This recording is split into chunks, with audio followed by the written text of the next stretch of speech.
आज मी तुम्हाला दाखवायला दोन इंग्रजी पुस्तक आणलेत बघा. हे दोन्हीही न्यूयॉर्क टाइम्स बेस्ट सेलर आहेत, म्हणजे अमेरिकेतले बेस्ट सेलिंग बुक्स आहेत. पहिल्याचं नाव आहे the power of habits. Okay, आता हे चार्ल्स ड्युहिक या लेखकाने लिहिलंय 10 वर्षापूर्वी, आणि मी हे वाचलंय एक 8 वर्षापूर्वी वाचलं. मी 2017च्या आसपास वाचलं असेल मी. आता त्याच्यात काय दिलंय बघा. पहिली गोष्ट त्यात काय दिलंय माहिती का बघा, हॅबिट्स काय दिलंय, हॅबिट बद्दल काय दिलंय, नाव काय पुस्तकाचं, the power of habit. Habit बद्दल काय दिलंय, क्यू, रुटीन आणि रिवॉर्ड. ही हॅबिट आहे, हे सर्कल आहे कशाचं, हॅबिट्सचं. ओके, ह्या एका पॉइंटवर हे पूर्ण पुस्तक आहे. क्यू म्हणजे काय, इच्छा होणे कुठल्याही गोष्टीची, म्हणजे सिगारेट पियाची वगैरे असेल तर इच्छा झाल्यावर टपरीत जाणे म्हणजे ऍक्शन. ओके, रुटीन चालला, आणि नंतर काय, रिवॉर्ड मारल्यानंतर हा बरं वाटणे. या पूर्ण एकाच कन्सेप्टवर पूर्ण पुस्तक लिहिलंय, आणि ते न्यूयॉर्क टाइम बेस्ट सेलर आहे बघा. आता दुसरं पुस्तक एक 3 वर्षापूर्वी वाचलं मी, 5 वर्षापूर्वी रिलीज झालं पुस्तक, भरपूर फेमस आहे, न्यूयॉर्क टाइम बेस्ट सेलर आहे. त्याचं नाव आहे ॲटॉमिक हॅबिट्स. ओके, आता ॲटॉमिक हॅबिट जेम्स क्लिअरचं आहे. जेम्स क्लिअरचं हे मी 3 वर्षापूर्वी वाचलं. आता यात काय दिलं बघा, हॅबिट लूप दिसत असेल तुम्हाला तर, हॅबिट लूप दिलंय. क्यू, क्रेविंग, रिस्पॉन्स आणि रिवॉर्ड, सेम सर्कल आहे. क्यू म्हणजे काय, इच्छा, क्रेविंग म्हणजे आणखी जास्त इच्छा होणे, रिस्पॉन्स लगेच काहीतरी ऍक्शन घेणे, जाणे लगेच टपरीवर आणि चौथं काय, सुस्कारा मारल्यावर रिवॉर्ड मिळाला. किंवा गोड खाण्याचं पण तसंच आहे बघा. वास जर आला, डॉमिनोजचा समजा पिझ्झाचा वास आला, क्यू, गेल्यानंतर लगेच इच्छा होते, क्रेविंग होते, जातो आपण लगेच ऍक्शन घेतो. ओके, आणि लगेच खातो. सो ह्या एका कन्सेप्टवर 2 पुस्तकं लिहिली. ओके, जेम्स क्लिअरनी आणि चार्ल्स ड्युहिकनी. आता मी हे तुम्हाला का सांगितलंय, कारण हे जे आहे हॅबिट लूप, हे तुम्हाला सांगितलं अगोदर, आपले वेद किती जुने आहेत, कमीत कमी 12, 13 किंवा 15,000 किंवा त्याच्याही पेक्षा जास्त हजार वर्षाचे असतील.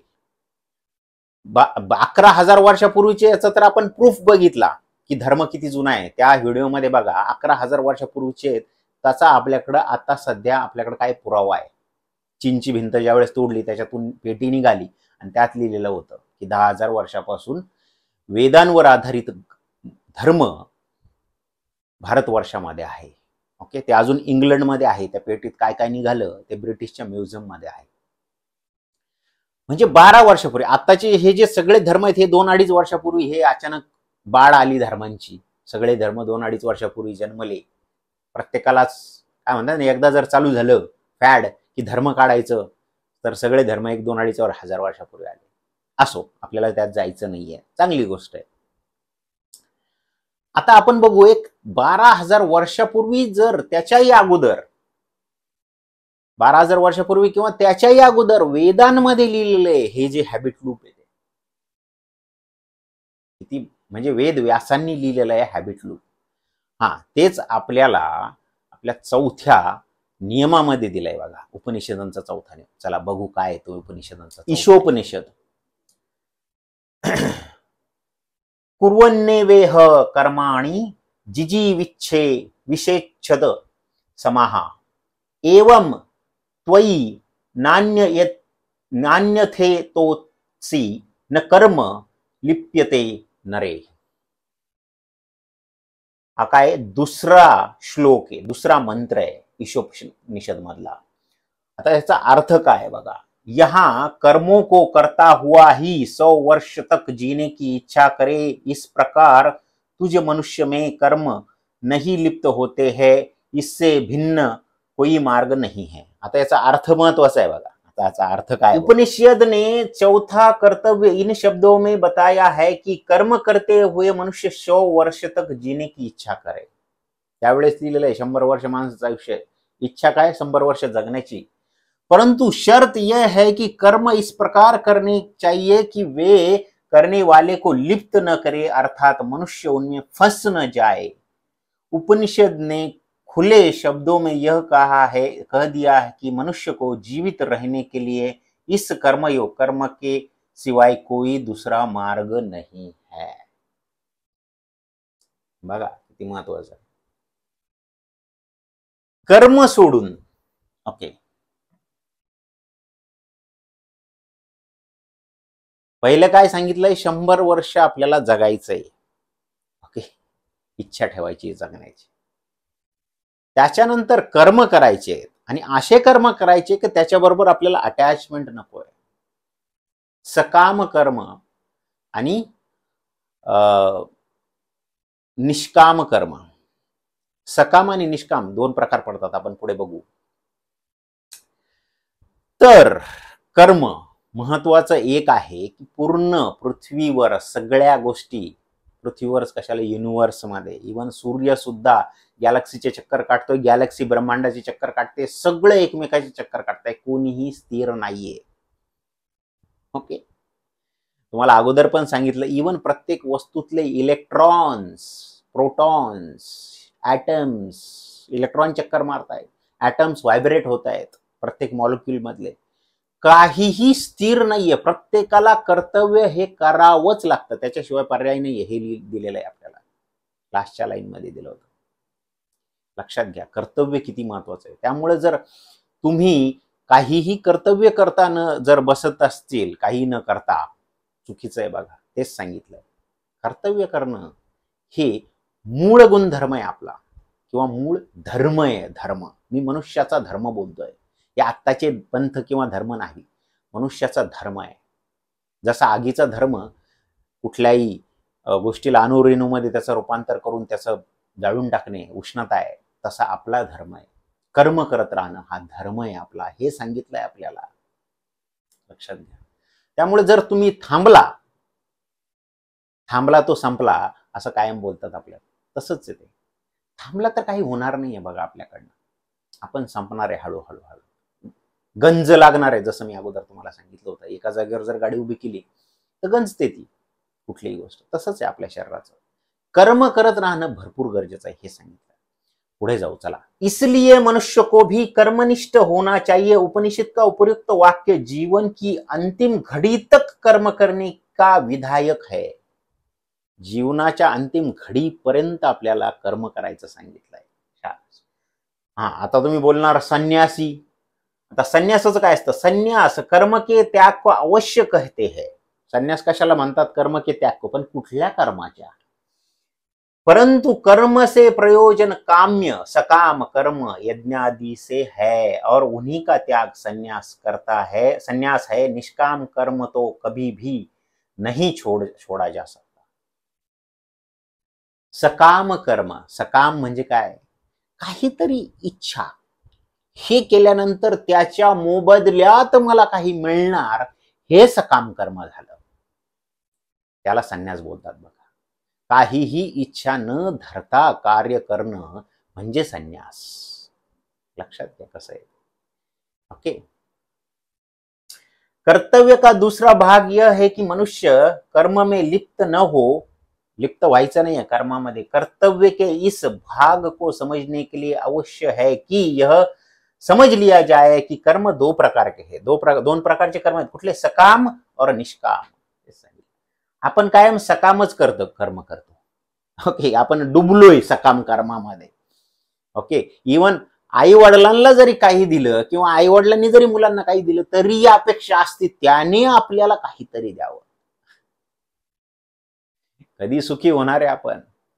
ओके, चौथा नियम आहे बघा.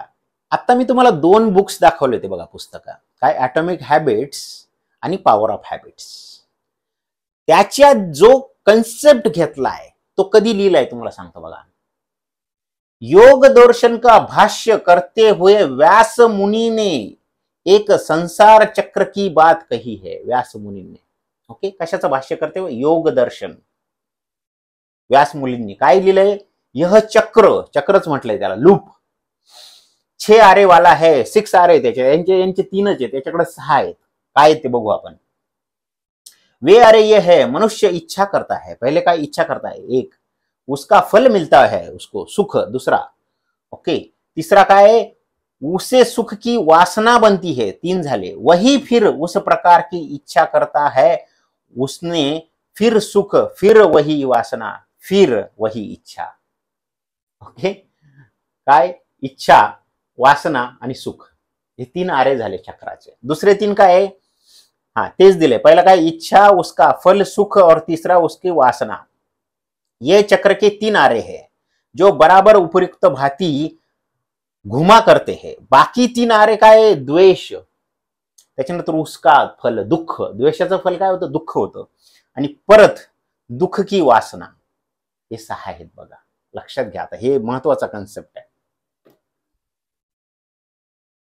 हे चार्ल्स डी हुग आणि जेम्स क्लेअरनी 2 पुस्तकं लिहिली, न्यूयॉर्क टाइम बेस्ट सेलर झाले. आपल्याला 12-13 हजार वर्षापूर्वी, त्याच्याही अगोदर व्यास मुलींनी सांगितलं. हे पहिलं काय आहे, इच्छा, ओके, वासना, आणि त्याच्यानंतर त्याचं हे मिळणार सुख, आणि त्याच्यानंतर म्हणजे त्याचा रिवॉर्ड मिळणार, आणि परत आपण ते कर्म करणार.